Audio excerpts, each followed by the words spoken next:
All right, back for another one. This is going to be a very interesting reaction video by India Today.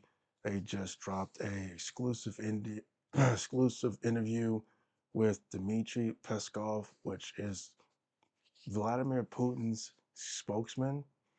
They are going to discuss Russia's relationship, Russia's connection and support for Iran versus, let's just say, the contradiction and the rhetoric and the things that the current government of America is pushing, the hypocrisy behind this war.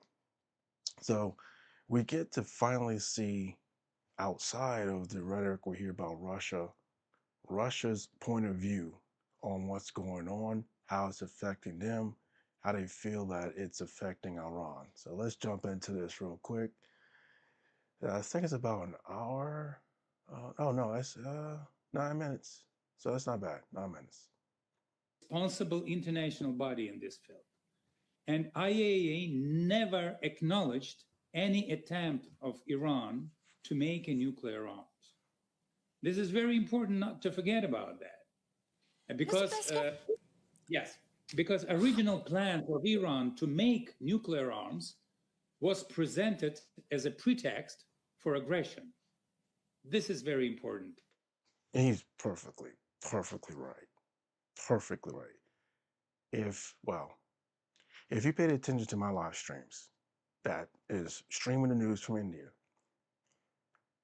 Iran, after all these years, never tried to make a nuke. They were just accused of making nukes. Okay. So if you think about it, with all the Republicans keep accusing Iran of funding terrorism and making nukes, when Obama came into office, they decided to just be fair. Let's just be real. He decided, let's be fair. We see the threat, which is what Trump accused Obama of doing. Obama did not support Israel. He saw what Israel was doing. So he probably acknowledged, if we can keep Israel at bay, and Israel could be a threat, and you keep getting accused by the American government, we'll allow you to keep the uranium, which, come to find out, from India's perspective, they got the uranium through Libya to Pakistan, from Pakistan to Iran. Okay? So with Pakistan helping Iran and Iran trying to protect the Palestinians and the Lebanon people and the whole region, they saw Israel having nukes. If anything pops off, they need to be ready. But Iran's been demonized 47 plus years ago.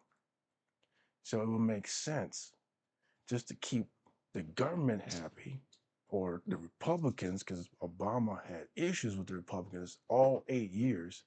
He decided, let's just give Iran a chance, keep what they have, but let's audit it, keep it at a certain enriched level. So once I leave office, if anything pops off, let's think about this logically. If anything pops off, you can enrich it to protect yourselves and the people in the Middle East.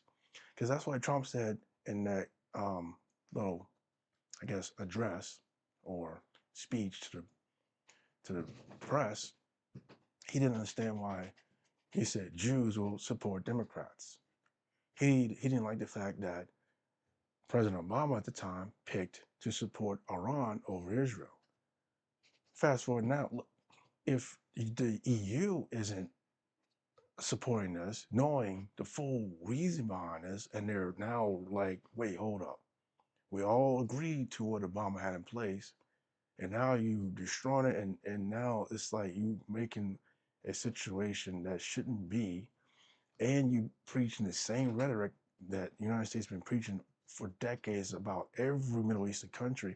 Like, think about this: the UE isn't going to keep covering for the United States lies and rhetoric. It's just not, especially when it comes to just constantly making wars after war, destroying nations over there, and then the nations are overran by what they call terrorists, but they call proxies, because Now they're left to rot, and so the proxies need to find some ways to defend their country and their people, whether they like it or not. Like, come on. So this is what Russia sees that's going on, and that's probably been going on. It happened to Russia if you think about it. So it makes perfect sense. If you allow Israel to have nukes, which we've been supplying Israel for weapons for decades, if the United States allow Israel to have nukes, but you're telling Iran they can't have nukes and they can't defend themselves, which is the ballistic missile situation, how can Iran defend the people they care about? Like, make it make sense. Like, it's ridiculous. And that's why the countries of Europe are starting to say, you know what, we need to separate ourselves from Israel. This is getting out of hand. America is going too far in defending and covering up for Israel. So that's why Russia feels the way they feel. But on the whole playing field, the field of war, after World War One and World War Two, that whole region does not want to repeat that. They've had the world wars already. Why go through another one? Does that make sense? And that's why they're trying to tread lightly, because they've been there, done that already. The United States just participated in World War One and World War Two, but they never faced it like Europe and Russia faced it. We just participated. So we don't know the side effects and after effects. Even though Japan was heading our way, we just stopped them full stop by nuking them, which was, to me, I personally felt was cheating. That's cheating. This is not fair. So that's what you mean. They should have the right to defend themselves if somebody else is nuclear. It makes perfect sense. And the United States don't see it that way because they're not getting a deal from Iran anymore, because if you look it up, Iran has separated themselves from the crooked American and British deals. And so that led to sanctions on Iran. And that's why America's got their assets too. And Obama apparently gave them back the assets, and Trump comes around and takes the assets back. So it's kind of fucked up. You know what I mean? It's fucked up. Should you have the uranium, should this be an offer that the Trump administration accepts, would you be open to UN oversight of Iranian enriched uranium? I beg your pardon. Could you repeat that, please? Would you be okay with the IAEA coming and inspecting the enriched uranium of Iran in Russia on Russian soil? We are in full dialogue and we are in full cooperation with IAEA. And as a responsible member of Nuclear Club, we are doing whatever is needed to be open and transparent for 100% for IAEA. And they already had that agreement under Obama. That's why everybody's like, hold up. You know what I mean? They were already opening for inspection. Even under Biden, I believe they were still being inspected, but there was rumors that they had enriched it more than what Obama had, but they still opened it up for inspection. Which I'm guessing Biden realized what was going on, but he was crossed up between the Gaza problem, which was Israel genocide in Gaza. Iran was protecting Gaza. So it got to the point towards the end, I think around the third to fourth year under Biden, Biden realized he was making mistakes supplying Israel funding, because he allowed Iran to continue to have that enrichment amount. Thus, Trump comes in just dropping the hammer, blah, blah, blah. So Biden started realizing Israel was pushing too far. And it was too late because Biden was on his way out in his third, fourth year. It was way too late. And he already gave Israel a lot of stimulus packages to fund the whole war.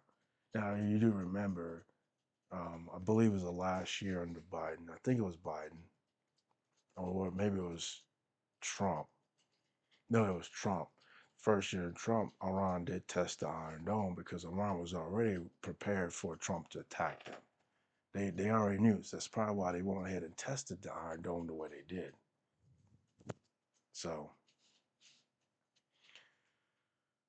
And I just found out Russia still has scientists at those nuclear sites all last month. And I think they just recently evacuated one site that got hit, I think up to 4 times. So, and I didn't know Russia was in Iran helping with the nuclear sites. So it would make sense. My thing is, I think just to appease Taco, let them take the uranium, wait till he leaves office, and then buy the uranium back. Yeah, that's what I would do, just to shut his ass up. But I mean, it may not be that easy, it may not be that simple because he could have them sign a deal with it like he's trying now. Can't have no enrichment in uranium at all for 20 years. Like really? That makes zero sense. So you basically saying after I'm dead, because he won't be around in 20 years, you can have whatever you want. That's a major contradiction.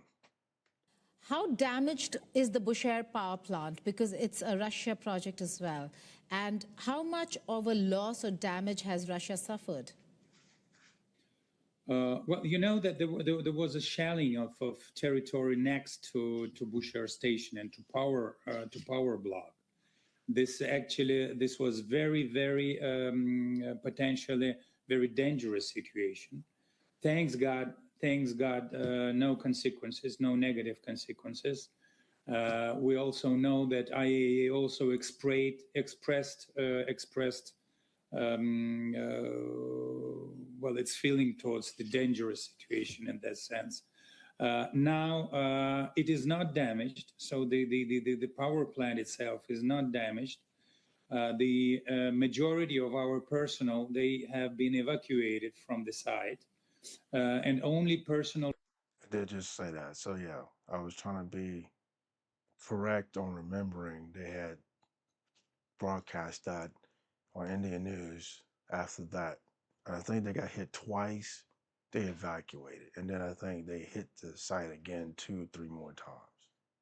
Responsible for taking care of the territory and not letting it, let's say, be invaded by someone from outside, not to endanger very sophisticated technology over there. So some personnel are still performing their duties. So the plant is not damaged, thanks God. And now we have to wait, and we have to understand what is going to be next. We have to wait for the deal, and we hope that there won't be any bombing anymore. Iran, as every country in the world, should have a right, and an unquestionable right, for peaceful nuclear energy. Absolutely. Absolutely. But I also always ask this question to most of the leaders I interview. Why are the standards and terms different for Israel and for Iran? There are so many countries who actually confirm, and Israel keeps denying it, but Iran says that they're fighting two nuclear powers, Israel and America. So why is the same standard not held for Israel? That is very true. I have the snapshot of the chart India posted. And in fact, it was one of my thumbnails in one of the live feeds. I still have the snapshot. She's absolutely correct in asking that question because Russia and America are the two most powerful nuclear powers. They have the most missiles. Okay. Israel is like, I think it's like 10. Um, I think they're like number 7 or 8 next to Pakistan, I believe. And Iran has 0. So again, if Benjamin Netanyahu decides, if he just runs out of options and he just begins to not care about that whole Arab region, including those who support Iran going east, he could drop nukes because, like I was saying in one video, the wind currents seem to go west to east. It'll affect everybody going east.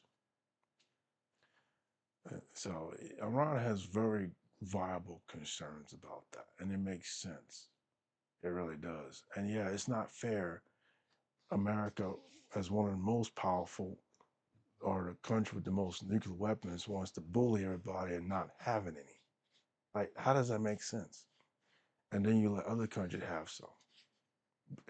Again, it all boils down to control of resources. And that's why countries who push back against America about taking their resources end up getting demonized, sanctioned, trade embargoed. It's a fucking shame. It really is. As it is for Iran? Well, we are living in a world full of double standards. Very true. And this double standards approach, unfortunately, can be met anywhere in the world. Yes. This And he's saying that because that's what happened to Russia. Russia was trying to be their own country. America was growing increasingly jealous. You can look that up because Russia and America were competing. And then they started demonizing Russia as a double standard. They sanctioned and did whatever they had to do to Russia to make Russia's economy collapse. And then they folded to end the Cold War. And then once they folded and yielded to this very day, America's still trying to keep Russia down. Still. It's crazy. That's what greed does. That's what greed does.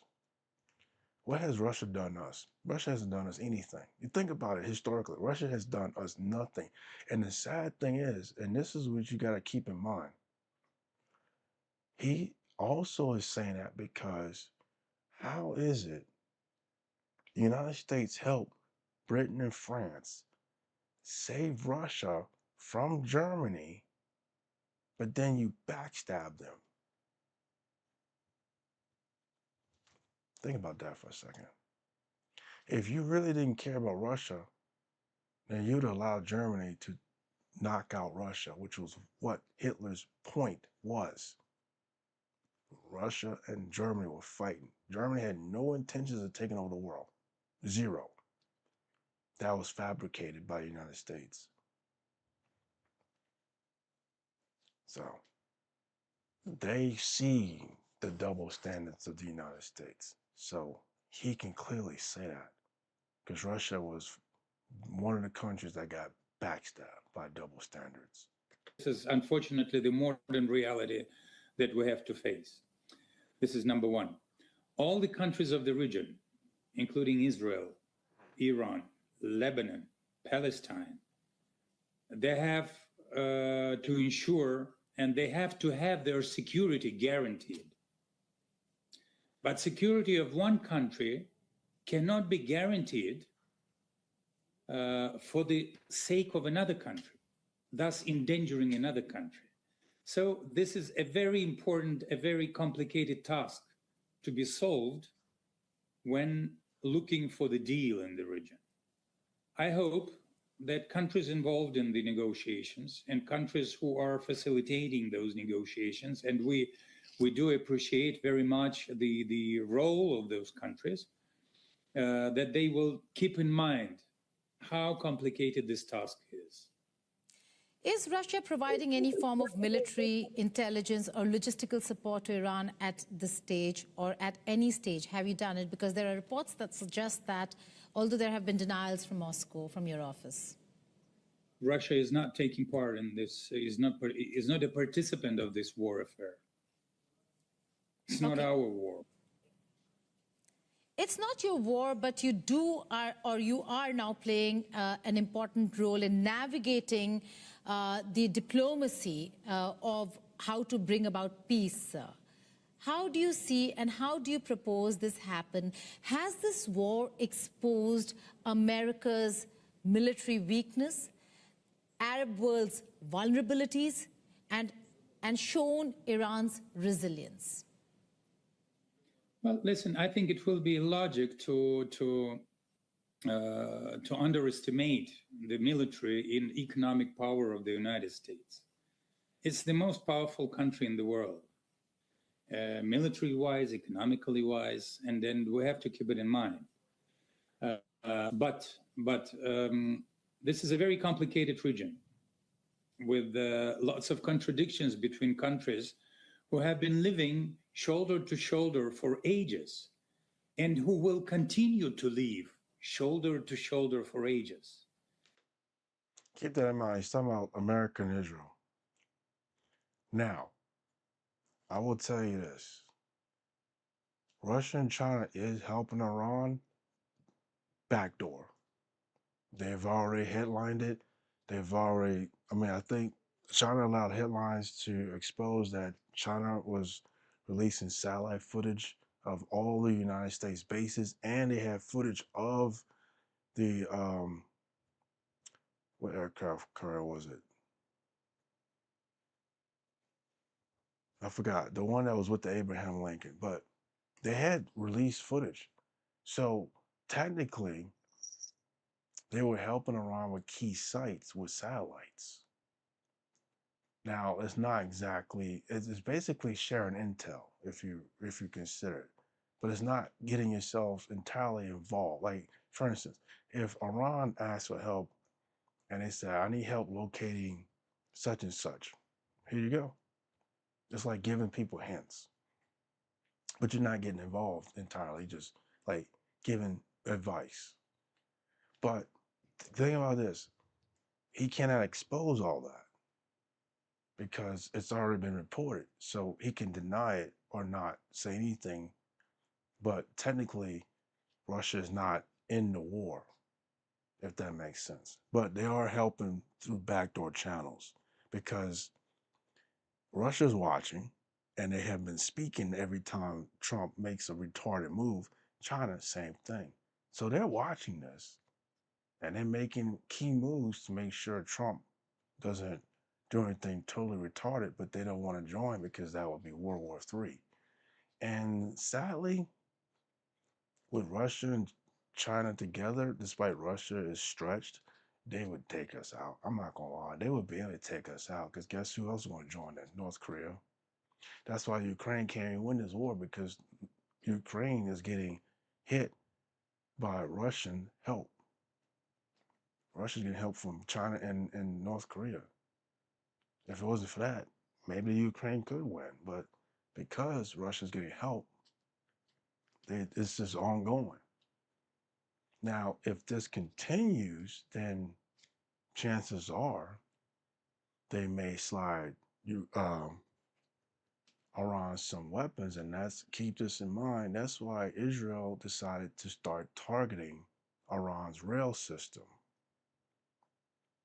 because that's the only other way they can get weapons through the rail system. Israel is keen on how they can get supplies. Now you can still sneak supplies in through boat. It's not that hard. But anyway, they're trying to do things diplomatically before they have to send actual weapons, which China can just send them drones or teach them how to make drones, send them supplies to make sure they continue to make drones. It's not that hard. But I guarantee you, if this keeps going overboard, eventually Russia and China are going to have to step in because that's what they've been doing for the Ukraine war. And you have to be very careful when touching this region.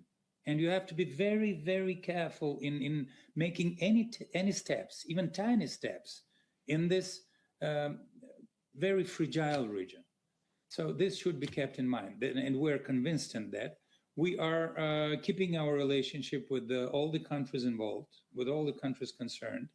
And Russia is a responsible country and a responsible member of global community is ready to present any efforts that will be wanted for finding the solution. President. Keyword, they're ready to present any efforts. So he kind of dodged the question, but answered the question all at the same time. So, like I said, if Iran asks for help from Russia, they're going to provide it. Now, if Iran knows better to not ask for weapons, they're not going to provide it because then that's tracked. That is tracked. So he kind of answered the question, but then he avoided the question. So he's very careful in answering the question because he's also correct. what Trump is doing now is affecting West Asia even worse than what Iran was doing. Because Iran had already stated, like starting with India, you can still use the Strait. Then with China. Then who else? Somebody. I think it was a third country. I think it might have been Japan. Trump calls his actions as peace through strength. How does Moscow view it at a time when the Arab world is the most affected, oil supplies are disrupted? Is this peace through strength? Well, situation is still, in my understanding, quite unclear. So, United States is blockading the coast of Iran. Iran is blockading the Gulf as a whole, and we don't know exactly who is blockading what, and we don't know yet what the consequences are going to be. But we do hope that negotiations will resume, and we do hope that it will be resulted in a certain agreement. It is necessary for all the countries. It is necessary for the countries of the Gulf who are suffering from that war. We're suffering from that war. It is necessary for a global economy who is suffering from that war, and the consequences will be felt quite for a long time. Quite for a long time. It will not disappear immediately. This shortage of oil and this shortage of commercial cargoes that cannot be delivered due to this situation. It will be felt quite for a long time. We will talk about oil, but before that, you spoke about mediation. How do you view Pakistan's role in playing mediator? And could Moscow also be looking at parallel negotiations, back channels? Have you opened those talks and channels with Washington? What does it look like? Listen, we are very grateful to Pakistan, and we do appreciate the role of Pakistan in creating the atmosphere and creating the environment for those negotiations, and we hope that they will be resolveful at the end.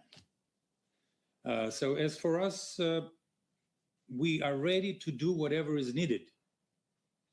We're not going to force anyone with our presence, but we're ready to do whatever is needed for peace, stability, and predictability in the region. Well, your presence can be felt even if you don't want to. We're seeing the Russia-China engagement.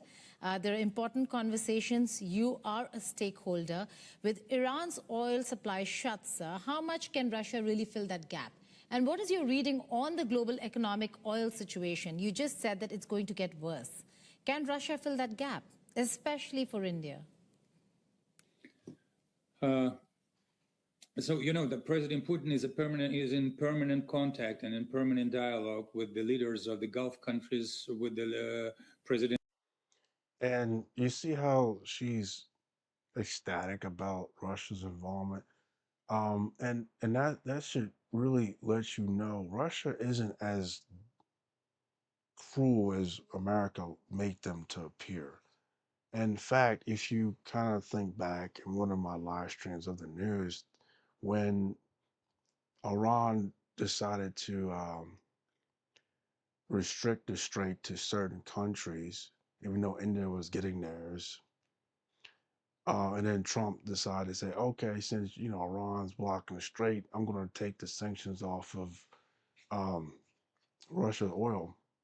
Before Trump made that statement, Russia had already told India, if you need help with any oil or gas, we can sell you some of ours. Before the sanctions was taken off of Russian oil, they were already looking to help India. And then a couple of days after that, Trump took the sanctions off Iran's oil, because India told the United States, we don't need unsanctioned oil at all. That just made it to where Trump was like, okay, I guess they want to still get their oil from Iran. Now keep this in mind, Trump acted like he didn't know the strait was open, but I'm pretty sure President Modi told him we still getting our tankers. So he decided to take the sanctions off Iran's oil, because I do believe Iran mentioned they were going to charge tolls around that time. So it just made it cheaper or more accessible for India to continue to get their oil. It's a mess. But Trump knows what's going on. But Russia had already offered before. And that's probably why Trump took the sanctions off, because he found out Russia had already offered help. And Russia does have their own empathy. Now, and people are like, well, what about Ukraine? Well, keep this in mind. Ukraine was part of Russia decades ago. They just, you know, and I think I did a little dive. I watched a documentary from Professor what's his name, Kusanagi, or I forgot his name, but he mentioned, I think Ukraine and several of the Russian countries were getting involved with the United States and Britain, and so they were trying to find a democracy, and it separated them through other presidents or something. It's got something to do with meddling with the country's government, and they separated from Russia. And I think it happened around the Cold War, in fact. One country got broken up really bad because of outside interference with the government. I believe Melania is from one of those countries, to be exact. And of Iran, with the Israelis, we are in contact with Washington. We have certain channels of communication, and that gives us a possibility to, well, at least to express our position, to explain our position, and to call for peace for everyone. This is number one. Now, what comes to oil? Well, you know that well, 1/3 of the Gulf production of oil is out of the market. So, and then the global market of oil is very, very, again, fragile and vulnerable. And of course, well, minus of that significant amount leads to a very negative effort. And it cannot be compensated overnight. It will take time to rebalance the oil market. So we'll see negative consequences of those situations in the Gulf.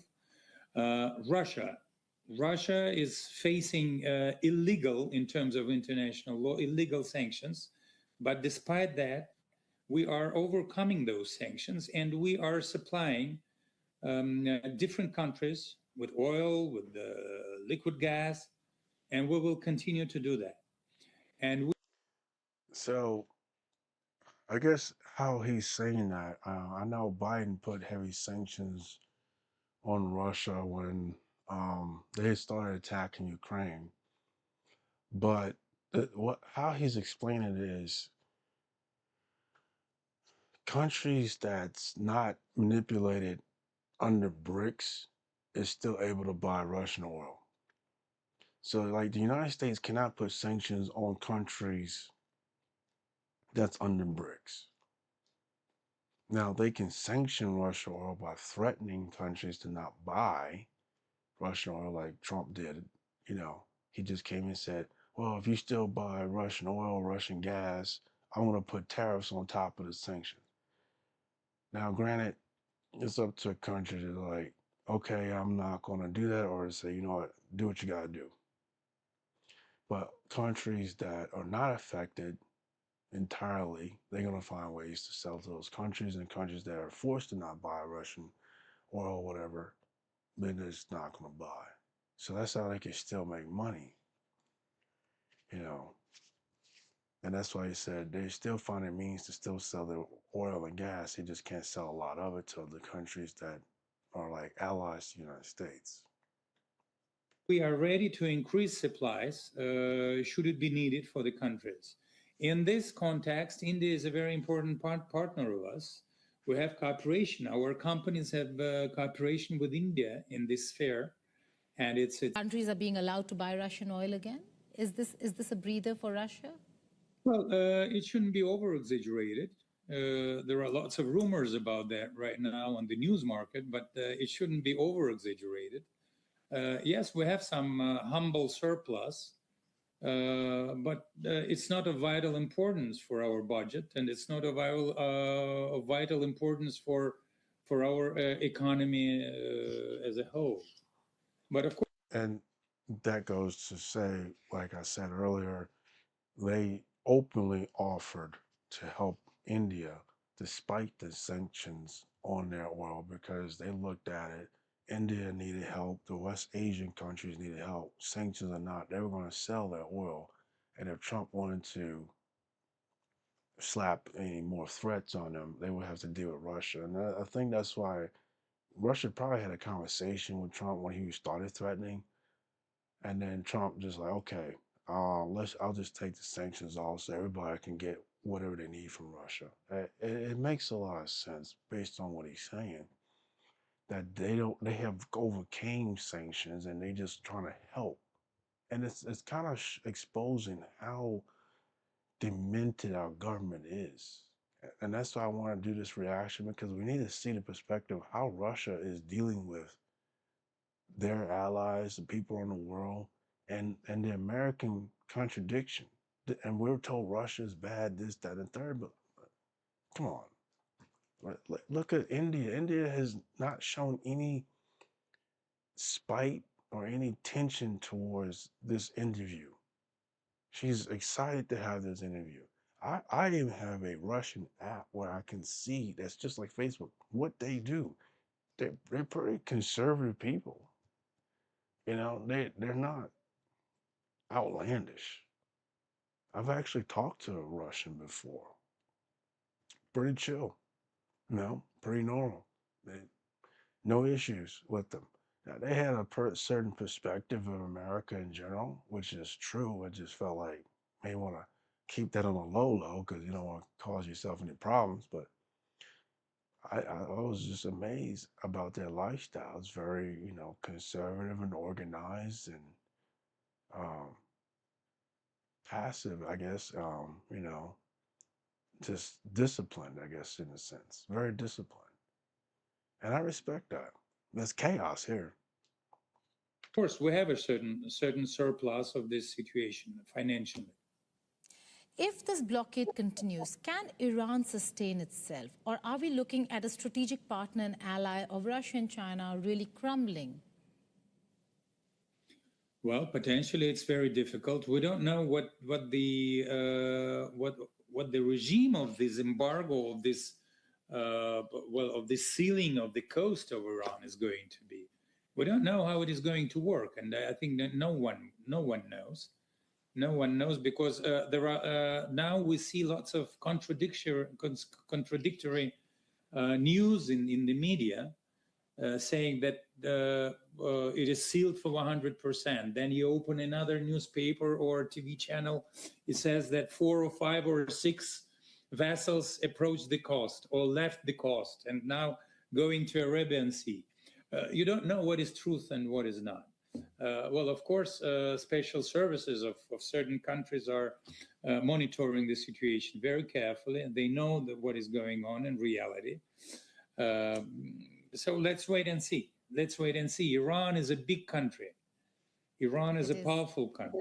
It's an ancient nation that is going to live forever. That is going to live forever.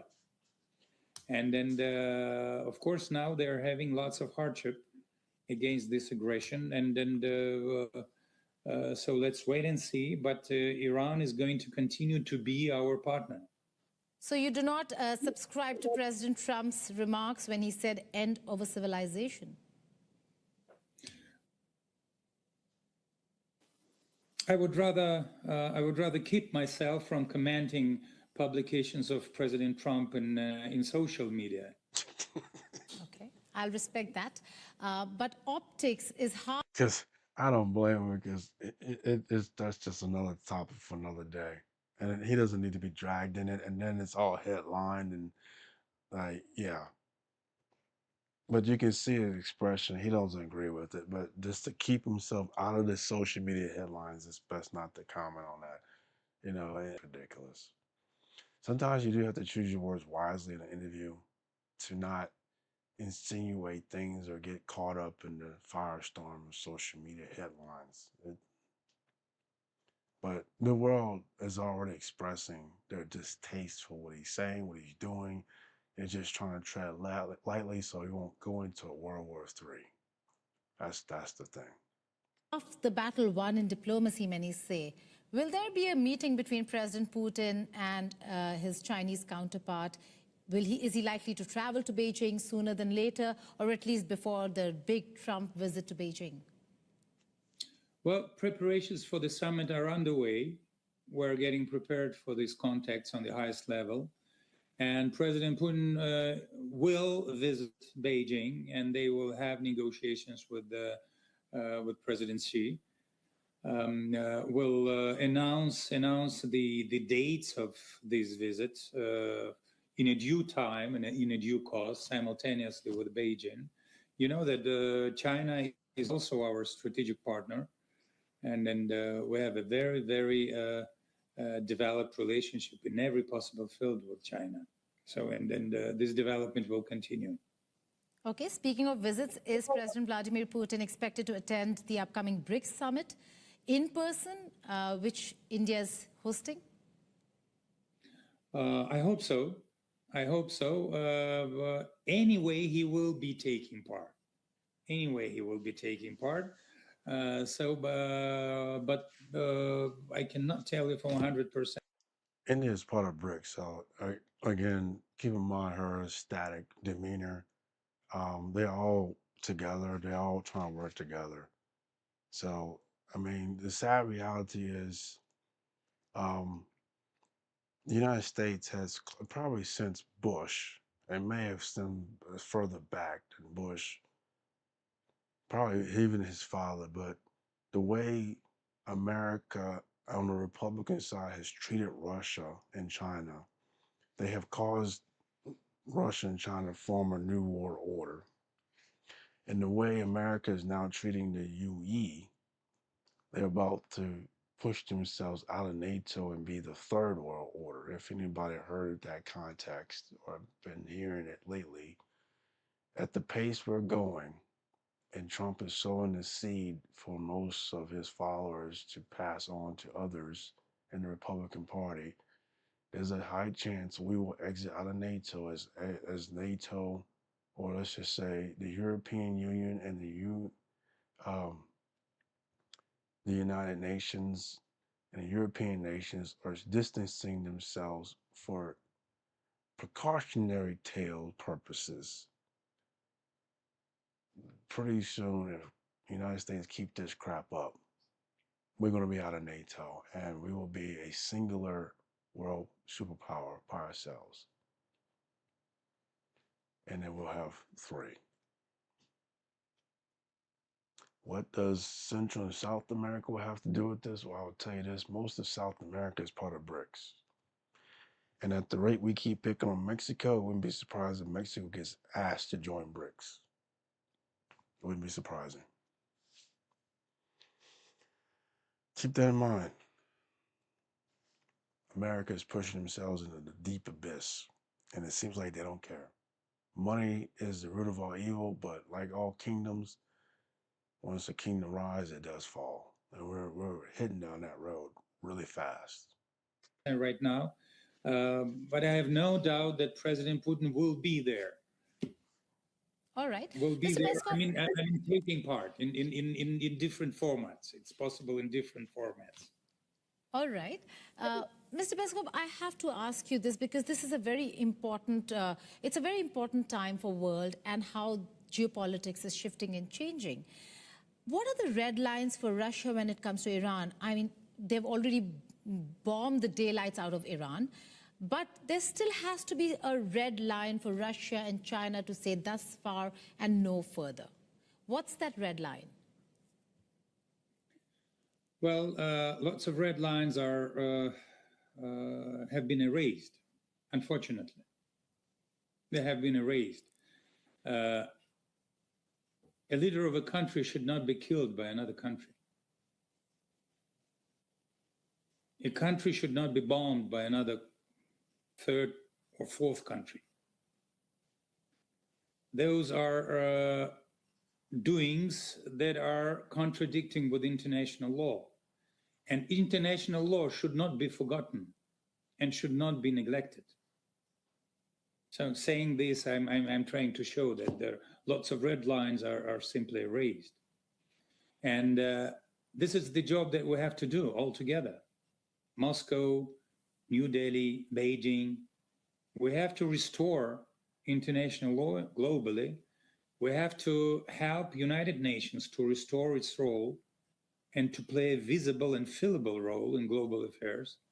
This is what we have to work for all together. All right, that's a very important message. I hope the world is watching and listening. Some will be like, wait, hold on, what about Ukraine? Keep in mind, Ukraine was part of Russia at one time, just like Taiwan was part of China at one time. Hong Kong was part of China at one time. Hong Kong is now back with China, thanks to Trump gaslighting the people like he did the protesters in Iran, and Trump turned his back against Hong Kong. If you can clearly pay attention, he's turning his back against Iran, the whole country of Iran, all because the leaders of Iran do not want to bend to a bully and then bend to his harsh demands. There can be negotiations about the uranium.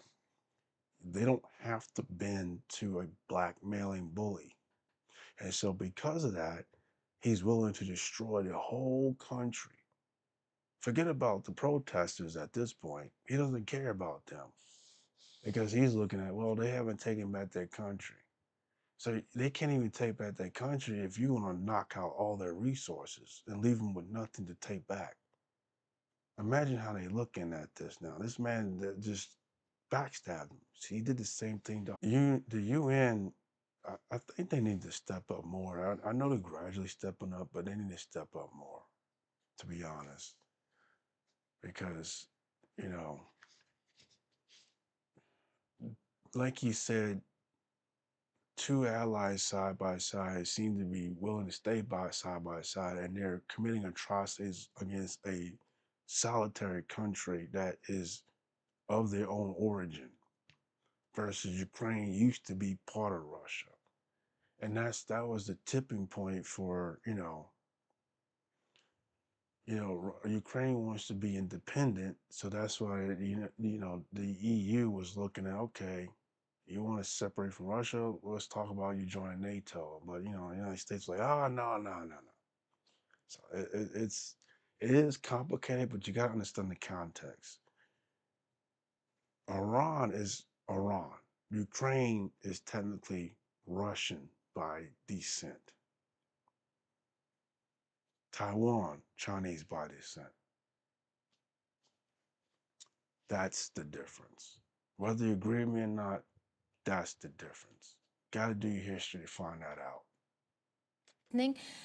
But just shifting focus to a very important election result that came about, and I heard your comments and comments that came from Russia, but Viktor Orban's defeat, is that a blow to Russia in a way?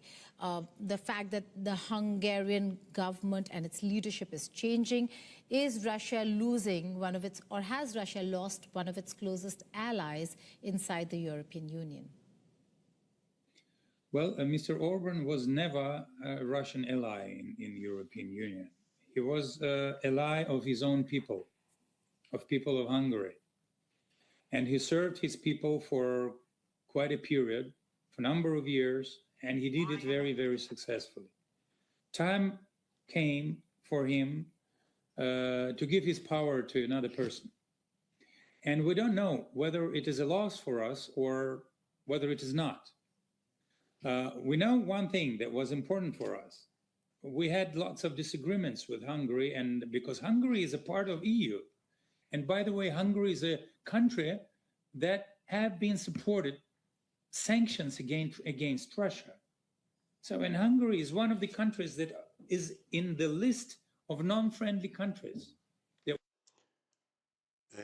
have to understand why Ukraine isn't a topic of conversation, because, again, Ukraine was part of Russia. Hungary is part of Europe. That's why she's not asking anything to contradict well, why is Russia attacking Ukraine again? Ukraine's just looking to be independent with democracy. You know, a lot of Russian countries went through that.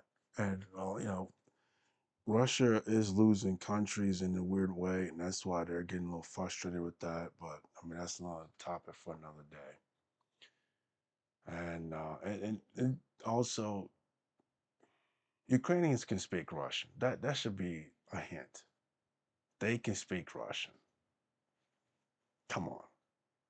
Was created in Moscow. So it's a non-friendly country because they are implementing sanctions against our country. But there was very important difference for Mr. Orban in comparison with the other leaders of EU countries. He was talking to us. And having problems, he preferred to talk, not to keep silence. And quite a few people in the EU are capable of that. So we don't know whether his successor will do the same. If he does the same, we'll appreciate that.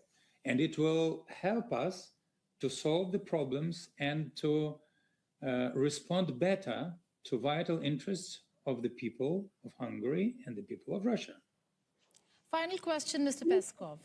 The fact that we are looking at Iran, we've seen Venezuela, there are threats to Cuba, there are threats to acquiring Greenland, there are threats to Colombia. What, according to you and your intelligence community's assessment, is when it comes to President Trump and his next move? We're looking at Russia's outreach to Cuba, and it does appear that Russia is going back to that Cuba outreach. And is it a counter to Washington's strategy globally? What's your reading on what's next for Mr. Trump? So we are continuing our relationship with the leadership of Venezuela. We have lots of common projects on the agenda, and we do hope that we'll see continuation of those projects. And we do hope for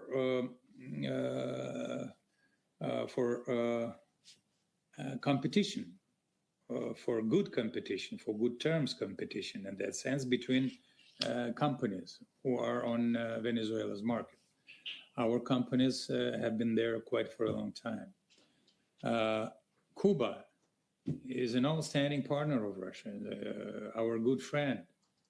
And we would not like to see any countries invading Cuba or pushing Cuba or sealing Cuba from outside, not letting any single medicine to come to Cuban children, to children in Cuba. Children in hospitals are dying without electricity and without medicine. It's not good. I did see a headline.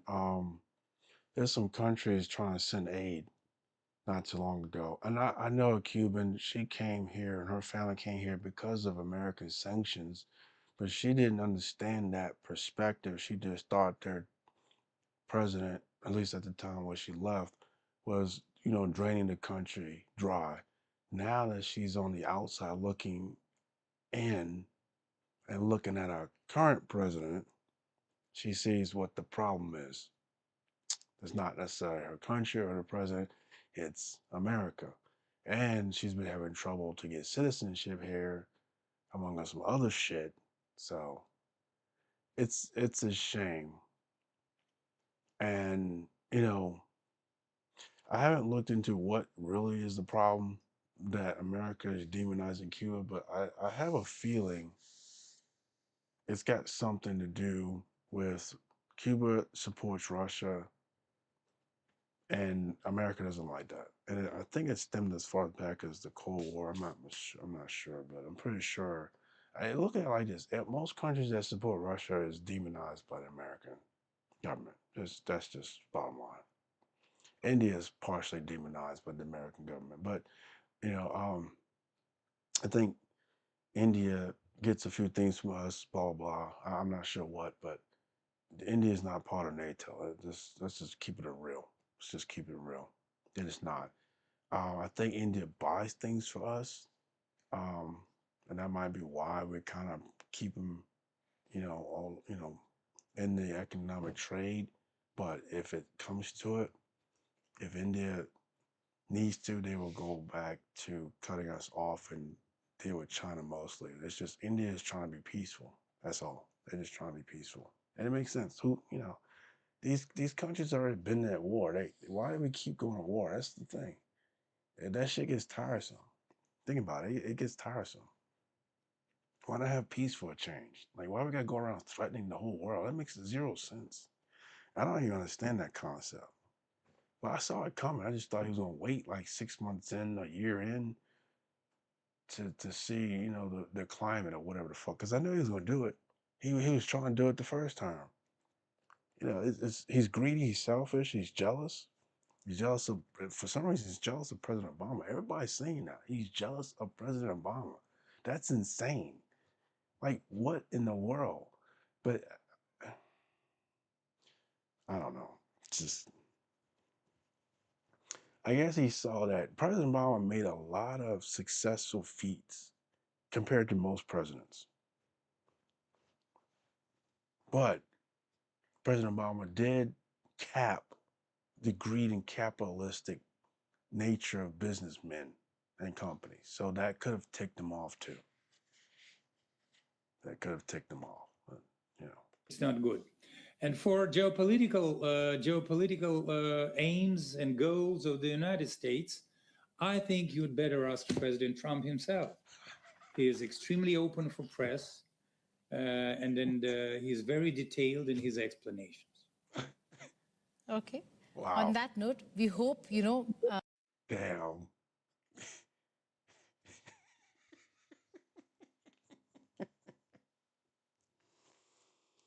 Yo.